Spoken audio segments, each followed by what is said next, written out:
মনিব শুধু বলতেন, বেলাল তুই কি কালেমা সারবি? বেলালের একটাই কথা, মনিব জীবন চলে যাবে কিন্তু ঈমান আমি দেব না হে মনিব। বেলালের গলার মধ্যে রশি বেঁধে বেলালকে টেনে নিয়ে মরুভূমির মধ্যে বেলালকে বেঁধে রেখে পাথর চাপা দিয়ে রেখে আসা হতো। প্রচন্ড গরমে মরুর বালুগুলি লেগে লেগে বেলালের শরীর পুড়ে পুড়ে ফুসকা পরে ঘা হয়ে রক্ত পড়ত। ওই পিঠে বেলালকে চাবুক দিয়ে পিটানো হতো। কঠিন আঘাতে আঘাতে বেলালের চামড়া গোস্ত ফেটে ফেটে রক্ত পড়তে থাকতো। কঠিন এই কষ্ট, এই ত্যাগ বেলালের দেখে সাহাবী আবু বকরের মনে মায়া লাগছে। বললেন, হুজুর বেলালের জীবন তো বড় দুর্বিষহ হয়ে গেছে। প্রত্যেক দিন তাকে মদিনা মক্কার অলিগলি দিয়ে গলার মধ্যে রশি বেঁধে সারা মক্কার অলিগলি দিয়ে পিটানো হয়, আর টেনে হেসড়ে বেলালের শরীরে ফুসকা পড়ে পড়ে বড় বড় গোস্তের খণ্ডগুলি উঠে চলে গেছে। হুজুর আপনি যদি বলেন বেলালকে আজাদ করে নিয়ে আসবো, 40,000 দিরহাম দিয়ে বেলালকে কিনে আনা হলো। বর্তমানে 40 কোটি টাকার কম হবে না। হযরত আবু বকর আজাদ করে দিলেন। হিজরত করে নবীজি মদিনাতে গেলেন। আজান প্রবর্তন হলো। আজান নবীজি বললেন, সাহাবীরা রে আমার বেলাল কোথায়? লাব্বাইকি ইয়া রাসূলুল্লাহ। বেলাল তুমি যাও মিনারা, আজকে থেকে তুমি নবীর মসজিদের মুয়াজ্জিন, তুমি আজান দিবে। চেহারা ছিল না, লেখাপড়া ছিল না বেলালের। হযরত বেলালের আজানের লাহান, আজানের তাওয়াজ্জু এত মজবুত ছিল। আজান দিতে দেরি হতো, আজান দিতে দেরি হতো বেলালের, আজান দিতে দেরি হতো। বেলাল রাদিয়াল্লাহু আনহু সাহাবীরা সারা মসজিদ ভরে যেতে দেরি হতো না, এমন তাওয়াজ্জু ছিল বেলালের আজানে। পাগল পারা বেলাল নবী দেখতে দেখতে দেখতে দেখতে আল্লাহর হাবিবের প্রতি এতটাই পাগল পারা হয়ে গেলেন বেলাল। নবীকে না দেখলে বেলালের সহ্য হতো না। আহা, আল্লাহর নবীর ইন্তেকাল হয়ে গেল। জিব্রাইল আমিন এসে নবীজির কদমে আসলেন আজরাইল আলাইহিস সালামকে দিয়ে। বাবে জিব্রাইল দিয়ে দরজা দিয়ে সালাম দিলেন। নবীজি সালামের জবাব দিলেন। জিব্রাইল কি জন্য আসছেন? হুজুর আজরাইলকে নিয়ে আসছি, আল্লাহ পাঠিয়েছে, আজরাইল কথা বলবেন আপনার সঙ্গে। আজরাইল আলাইহিস সালাম সালাম দিলেন। নবীজি বললেন, আজরাইল কি জন্য আসছেন? বলে, হুজুর আল্লাহ পাঠিয়েছেন, আপনার আগে এইরকম কারো হয় নাই, আপনি নবীর পরে কারো হবে না। হুজুর আল্লাহ পাঠিয়েছেন, আপনি অনুমতি দিলে আপনার জান কবজ করব, অনুমতি না দিলে আমি আজরাইল ফিরে চলে যাব। আপনার যতদিন মন চায় আপনি ততদিন উম্মতের মাঝে বেঁচে থাকবেন। আহা, নবীজি বললেন, আজরাইল আল্লাহর হুকুম কি রকম? বলে, হ্যাঁ আল্লাহ আমাকে এইভাবে ফরমান দিয়ে পাঠিয়েছেন। জিব্রাইল বলেন, হুজুর আল্লাহর ফয়সালা এরকম, আপনি চাইলে চলে যাবেন, না চাইলে আপনি দুনিয়াতে থাকবেন উম্মতের মাঝে। তবে হ্যাঁ, মাশুক আল্লাহ আপনার দিদারে আগ্রহী হয়ে আছে গো নবীজি। নবীজি কেঁদে ফেলে দিয়ে বলেন, আজরাইল দেরি করো না, আমাকে নিয়ে চলো, আমি আর দুনিয়ার মধ্যে থাকতে চাই না, আমার মাশুকের দিদারে আমি নবী চলে যেতে চাই। আল্লাহ নবীর ইন্তেকাল মোবারক হয়ে গেল। সাহাবীরা পাগলের মতো হয়ে গেলেন, নবী নাই, নবী নাই, নবী নাই। সারা মদিনায় কান্নার রোল পড়ে গেল, নবী নাই। হযরত ওমর পাগলের মতো হয়ে গেলেন, কেউ যদি বলো নবী নাই, আমি ওমর তার গর্দান কেটে ফেলে দিব। পাগলের মতো হয়ে গেলেন সাহাবীরা। আবু বকর থেকে থামাইলেন। প্রত্যেকজন সাহাবী নির্বাক হয়ে গেলেন। আশিক রাসূল হযরত বেলাল পাগল পারা হয়ে গেলেন, নবী নাই, কি করে বরদাস্ত করবেন, কি করে সহ্য করবেন। কিছুদিন পরে হযরত বেলাল ছোট্ট একটা গাঠিল বেঁধে আবু বকরের সামনে দাঁড়ায় গেলেন। আবু বকর রে, বিদায় দেন, আর মদিনাতে থাকবো না। কেন গো? আমি চলে যাব সিরিয়ার দামেস্কে, মদিনায় আমি আর থাকতে পারবো না। কি জন্য রে বেলাল? কিসের অভাব? কেউ কি তোকে গালমন্দ করেছে? না কোনো অভাব তোর আছে বল। পয়সার যদি দরকার হয় বাইতুল মাল থেকে তোর জন্য বেতন ধার্য করে দিব। আবু বকর রে, আমার তোর টাকার অভাব মানে আবু বকর, আমার এমন জিনিসের অভাব তুমি কিনে দিতে পারবা? বলো কিসের অভাব? আবু বকর, আজান দিলে নবী আসতো, এখন আজান দিলে নবী নামাজ আসে না। বলো তুমি কি আমার নবী এনে দিতে পারবা? বেলাল রে, তুই কি নবীরে ভালোবাসিস? আমি আবু বকর কি ভালোবাসি না? আমার জীবনের সব আমি ভালোবাসতে বাসতে দিয়েছি। বেলাল কেঁদে বলেন, আবু বকর তুমিও ভালোবাসো, আমিও ভালোবাসি। তুমি নবীজি রওজা শরীফ দেখলে সহ্য করতে পারো। আমি বেলাল যখন রওজা শরীফের দিকে তাকাই আমার কলিজা ফেটে আসে, সহ্য করতে পারি না। মদিনার রওজা মুবারকের পাশে দাঁড়ায় দেখবেন কত হাজি রওজা শরীফ দেখলে শুধু সালাম দিয়ে চলে যায়, কোনো অনুভূতি নাই। আবার কত হাজি পাগলের মতো কাঁদতে থাকে। কোন হাজি মদিনার থেকে ফেরার সময় পাগলের মতো কাঁদে, কাঁদে পাগলের মতো, আর বলে, হুজুর আমি গরিব মানুষ, কোনোদিন আর মদিনা আসতে পারবো কিনা জানি না গো নবী, বিদায় নিচ্ছি আপনার কদম থেকে। কোন হাজি কেঁদে কেঁদে পেরেশান হয়ে যায়, কোন হাজিরা কেঁদে কেঁদে পেরেশান হয়ে যায়। রওজা শরীফ দেখলে কোন হাজি চোখের পানি ফেলে ফেলে কাঁদে। পাগল পারা হয়ে যায় হাজি, পাগল পারা হয়ে যায় হাজি, পাগল পারা হয় হাজি, পাগল পারা হয় নবী বিরহ বেদনা সহ্য করতে না পেরে। হে রাসূল, তো হযরত বেলাল সিরিয়ার দামেস্কে চলে গেলেন। বহুদিন পরে নবীজি স্বপ্ন দেখাইলেন, ও বেলাল কেমন জুলুম শুরু করছো? কতদিন হলো তুমি আমার জিয়ারতে আসো না? বেলাল আমি নবীর জিয়ারতে আই রে বেলাল। একজন সাহাবী নবীকে কি পরিমাণ ভালোবাসা দিলে, মদিনার নবী সিরিয়ার দামেস্কে যা ডাক দিছে, বেলাল কেন বেলাল আমার সাথে জুলুম করো তুমি? বেলাল কতদিন হলো তোমার কণ্ঠে আযান শুনি না? বেলাল আমার জিয়ারতে আয়। যখন নবীর আসি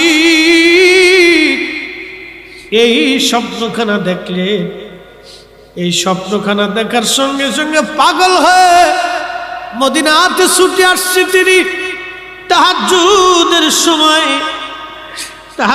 সময় যখন আসছি, আল্লাহর হাবিবের রওজা মুবারক কাঠের জালি দিয়ে ঘিরে রাখা ছিল।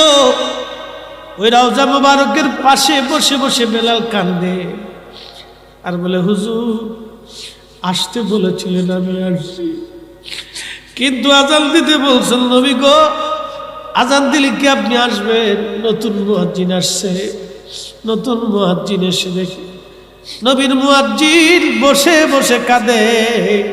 ডাক দে বলে, সাহাবীরা রে আসো, নবীর মুয়াজ্জিন ফিরে আসছি, তাড়াতাড়ি আসো, তাড়াতাড়ি আসো, নবীর মুয়াজ্জিন ফিরে আসছি। যখন এই কথা শুনলেন সাহাবীরা ঘর থেকে বের হয়ে মসজিদে নববীতে এসে বসে বসে বসে বসে কাঁদতেছিল। সাহাবীরা বললেন, বেলাল তুমি আজান দাও, কতদিন হলো তুমি আমাদেরকে আজান শোনাও না রে বেলাল। বেলাল বললেন, দেখো আমি আজান দিলে কি নবী আসবে বলো? সালমান ফার্সি রাদিয়াল্লাহু আনহু বলেন, দেখো রে বেলাল আমরার কথায় আজান দিবে না, যে দেখো হাসান আর হুসাইন আসেনি। হাসান হুসাইন বললে বেলাল আজান দিবে। তখন ইমাম হাসান হুসাইন তখনও ছোট ছিলেন তিনারা। দৌড়ায় গেলেন সাহাবীরা, দৌড়ায় যায় দেখলেন ইমাম হাসান হুসেনকে নিয়ে আসছে। আনার পরে ইমাম হাসানকে দেখতে নবীজির মতো দেখা যাইতো। দুইজন নানার চেহারা পাইছিলেন। ইমাম হুসাইনকে দেখে, হাসানকে দেখে বেলাল রওজা শরীফ থেকে উঠে ইমাম হাসানের বুকের মধ্যে মাথা টেকে কাঁদতেছিল। ইমাম হুসাইনের বুকের মধ্যে মাথা টেকে কান্দে, নবীর আশিক।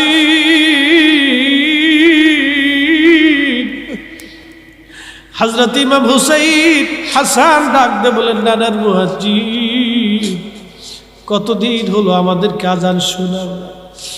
যেই লাহান দিয়ে নবীরে আজান শোনাইতা, নানারে আজান শোনাইতা, সেই লাহান দিয়ে আমরাও আজান শুনে যাও। নবীর মুয়াজ্জিন চলে গেলেন মিনারায়। যেই ছাদের উপরে দাঁড়ায় বেলাল আজান দিতে, বনু নাজ্জার গোত্রের এক মহিলার ছাদ ছিল মসজিদ নবীর পাশে। ওই ছাদের উপরে দাঁড়ায় বেলাল আজান দিতে, ওই ছাদের উপরে দাঁড়ায় বেলাল আজান দিছে, আল্লাহু আকবার, আল্লাহু আকবার। সারা মদিনায় আজানের আওয়াজ পৌঁছে গেল। মদিনার ঘর থেকে সাহাবীরা বের হয়ে দৌড় মারছে রে। আল্লাহু আকবার, আল্লাহু আকবার বলে যখন আবার আজান দিছে, সারা মদিনার ঘর থেকে বৃদ্ধ সাহাবীরাও পর্যন্ত বের হয়ে দৌড় মারছে। যখন আশহাদু আল্লা ইলাহা ইল্লাল্লাহ বলে টান দিছে, মহিলারা ছোট্ট বাচ্চাদেরকে নিয়ে ঘর থেকে বের হয়ে দৌড় মারছে। যখন বেলাল আশহাদু আল্লা ইলাহা ইল্লাল্লাহ বলছে, সারা মদিনার মানুষ কাঁদতেছে। কেঁদে কেঁদে মদিনার মানুষ হয়রান হয়ে যাচ্ছে। যখন বেলাল আবার আজান দিলেন, আশহাদু আন্না মুহাম্মাদুর রাসূলুল্লাহ,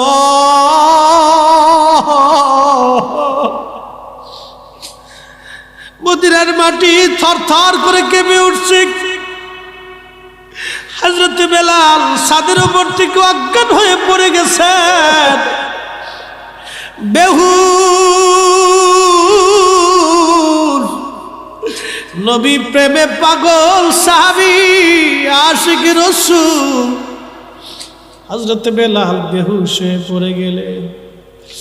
বেলালের মতো আশিক যদি আমরা হইতাম,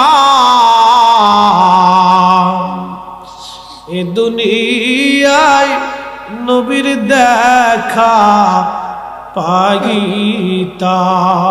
এ দুনিয়ায় নবীর দেখা পাইতাম, এ দুনিয়ায় নবীর দেখা পাইতাম। হুশ ফিরে আসলো বেলালে। রওজা শরীফে যে বসে বসে কাঁদার বলে, হুজুর আজান দিতে বলেছিলেন দিয়েছি, আসতে বলেছিলেন আমি আসছি। নবী গো বিদায় দেন। ইয়া রাসূলুল্লাহি, যে আজান দিলে আপনি আসবেন না, সে আজান আমি আর দেব না। চলে গেলেন নবীর আশিক। বিরহ বেদনা এত কঠিন, প্রেমের বিরহ বেদনা এত কঠিন,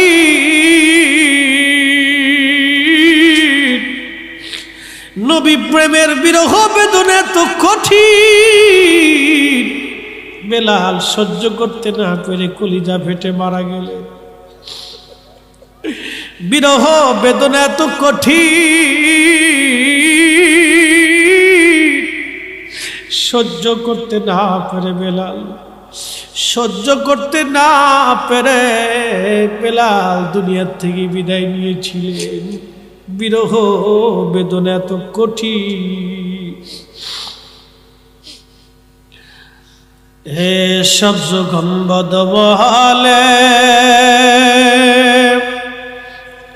मंजूर दुआ करूँ जब वक्त नजर आए आका दीदार आता करना, दीदार आता करना। मैं कब्र अंधेरी में घबराऊंगा जब तन्हा, इमदाद मेरी करने आजा न रसूल अल्लाह, इमदाद मेरी करने आजा न रसूल अल्लाह। रोशन मेरी तुर्बत को लिल्लाह जरा करना, जब वक्त नजर आए आका दीदार आता करना, दीदार आता करना, दीदार आता करना।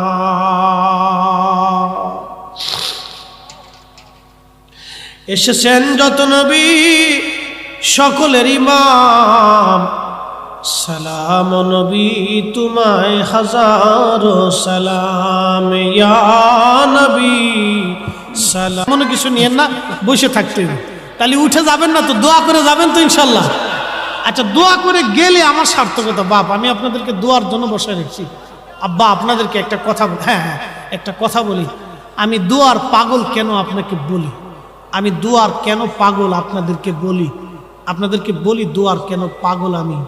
খুব মনোযোগ দিয়ে আমার জীবনে, হ্যাঁ বলবো, আমার জীবনে এমন দিন গেছে, আমি মাদ্রাসাতে 2 বেলা খাওয়ার, মাদ্রাসায় 2 বেলা ফ্রি খাওয়াইতাম, আমি 2 বেলা খাইতাম, 1 বেলা খাওয়ার পয়সা আমার কাছে ছিল না। আমার এমন দিন গেছে, এখন আমার অনেক টাকা, আমার এই হাতের ঘড়িটার দাম 80,000 টাকা, অনেক টাকা, অনেক টাকা, অনেক টাকা। নিজের গাড়ি আছে, নিজের ঢাকাতে বহুত হয়েছে, অনেক টাকা। আল্লাহ আমাকে ইচ্ছা, আজকে আমাকে ডাক্তার সাহেব আগে দিয়ে দিছে, অনেক টাকা দিছে, অনেক টাকা দিছে, আমি খুশি হয়ে গেছি, না চাইতেই ডাক্তার সাহেব আমাকে দিয়ে দিছে, অনেক টাকা দিছে, আলহামদুলিল্লাহ অনেক টাকা দিয়ে দিছে, অনেক দিছে। একদিন আমার 1 বেলা খাওয়ার পয়সা ছিল না, আল্লাহর কসম করে বলি, কোরআন সাক্ষী, আমি না খাইতে খাইতে 1 বেলা না খেয়ে থাকতে থাকতে আমার পেটে পীড়া হয়ে গেছে, এই কোরআন সাক্ষী, আমার এই দিন গেছে। কিন্তু আমার এখন, এই জন্য আমি জীবনে কোনোদিন কোনো ভিক্ষুককে আমি আমার দরজা থেকে মাহরুম করি না, কোনোদিনও না। ক্ষুধা কি জিনিস সেটা আমি জানি, এটা অনেক কষ্ট। এই জন্য কেউ যদি খাবারের বিরোধিতা করে, ওয়াজ করে, আমি মন চাই জুতা দিয়ে পিটাই, আমাকে তাকে জুতা দিয়ে পিটাইতে মন চায়। এর বিরোধিতা করে কেউ যদি ওয়াজ করে বেদাতের ফতোয়া, আমার মন চাই জুতা দিয়ে পিটাই, কারণ এটা যদি কত কষ্ট, এটা যারা না ভুগছে তারা জানে না, অনেক বড় কষ্ট, অনেক বড় কঠিন কষ্ট, যে না পড়ছে সে জানে, অনেক বড় কঠিন কষ্ট। এই দোয়াটা আমার জীবনের একটা রাত্রের দোয়া কবুল হয়েছে। তাহাজ্জুদের ওক্তে আমি একদিন আল্লাহর কাছে চোখের পানি ছেড়ে কেঁদেছিলাম যে আল্লাহ, তুমি আমার দিন কি ঘোরাবে না। সেই দিনের দোয়া আল্লাহ আমার কবুল হয়েছিল। এই জন্য দোয়ার বিরোধিতাও যদি কেউ করে, ওকে আমি জুতা দিয়ে পিটিতে মন চাই, ওকে বেদাতি, পৃথিবীর নিকৃষ্ট জীব, ও মানুষ হতে পারে। এই জন্য আমি দোয়ার বিরোধিতা যে করে, ওকে আমি মানুষই মনে করি না, মুসলমান তো পরের কথা, ওকে আমি মানুষই মনে করি। রব্বে করিমের দরবারে কেউ যদি হাত তুলে হাত ফেরত আসে না, বাপ, চাওয়ার মতো চাইতে হবে। কথা বলেন ঠিক কিনা? আল্লাহ তার রসুলের সাথে আমাদের প্রেম করতে হবে, আল্লাহ তার রসুলের সাথে আমাদেরকে প্রেম করতে হবে, চাওয়ার মতো চাইতে হবে, চাওয়ার মতো চাইতে হবে। মোহতারাম উপস্থিতি, খুব মনোযোগ দিয়ে সাহাবায়ে কেরাম রাসূল করিমের দপ্তরে জীবনে একটা বিরাট অংশ কাটিয়েছেন খেয়ে না খেয়ে। সাহাবীদের জীবন এরকম ক্ষুধার্তর জীবন ছিল। আপনারা শুনতে চেয়েছেন, একটু 10টা মিনিট আপনার দিলটাকে নরম করে দিয়ে, নড়াচড়া না করে একটু বসে আমার দুটি কথা শুনতে হবে। আল্লাহ রসুলের দরবারে অনেক সাহাবী ছিল। আহলে সুফফার সাহাবীদের ভিতরে হযরত আবু হুরায়রা একজন ছিলেন, খাব্বাব রাদিয়াল্লাহু আনহু, সুমাইয়া রাদিয়াল্লাহু আনহা, ইয়াসির রাদিয়াল্লাহু আনহু, বেলাল রাদিয়াল্লাহু আনহু। বেলালের জীবনী শুনে পৃথিবীর কোটি কোটি আশিক রাসূলের হৃদয়ে রক্তক্ষরণ হয়েছে। সেদিন এক মাদ্রাসার মুহতামিম সাহেব হুজুর আমাকে জড়িয়ে ধরে বললেন, হুজুর বিশ্বাস করেন আমি জানি আপনি সুন্নি, আমি কওমি, কিন্তু মদিনাতে বসে আপনার এই ওয়াজ যেদিন শুনেছিলাম আমি অঝোর দ্বারা কেঁদে পেরেশান হয়েছিলাম। আমি তখনই বুঝেছি আমার ওয়াজের কিছুটা হলো সার্থকতা আছে। কোটি মানুষের হৃদয়ে রক্তক্ষরণ, চোখের পানি ওয়াজের মাধ্যমে হচ্ছে। এই ওয়াজটা যেদিন করেছিলাম প্রথমে, সেই দিন একজন মানুষ কেঁদে কেঁদে এই মজলিসেই মারা গিয়েছিল। মোহতারাম, আমি জানি এটা কবুলের সাহাবীর জীবনের অনেক বড় ত্যাগের জিনিস। এটা আমি বলতেছি বেলাল রাদিয়াল্লাহু আনহু কতটি ইসলামের জন্য কষ্ট করেছিলেন। আজ আপনারা আমাকে দাওয়াত করেছেন, মাঝে মধ্যে নিজেকে আফসোসের মধ্যে ফেলায়। ডাক্তার সাহেব আমাকে দাওয়াত করে অনেক টাকা দিচ্ছেন, গাড়িতে আসছি, গাড়িতে আবার চলে যাব, কিন্তু সেই দিন দিন কবুলের জন্য সাহাবায়ে কেরামের পিঠের চামড়া উঠিয়ে ফেলে দেওয়া হয়েছিল। বেলাল ছিলেন একজন কৃতদাস, কালেমা পড়ার কারণে তাকে তার মনিব এমনভাবেই মারতেন, গলার মধ্যে রশি বেঁধে মারতে মারতে মারতে মারতে বেহুশ করে ফেলতেন। বেলালের হুশ চলে যেত, আবার হুশ ফিরে আসতো, শুধু একটা শব্দ করতেন, আহাদ আহাদ আহাদ, আল্লাহ এক আল্লাহ এক।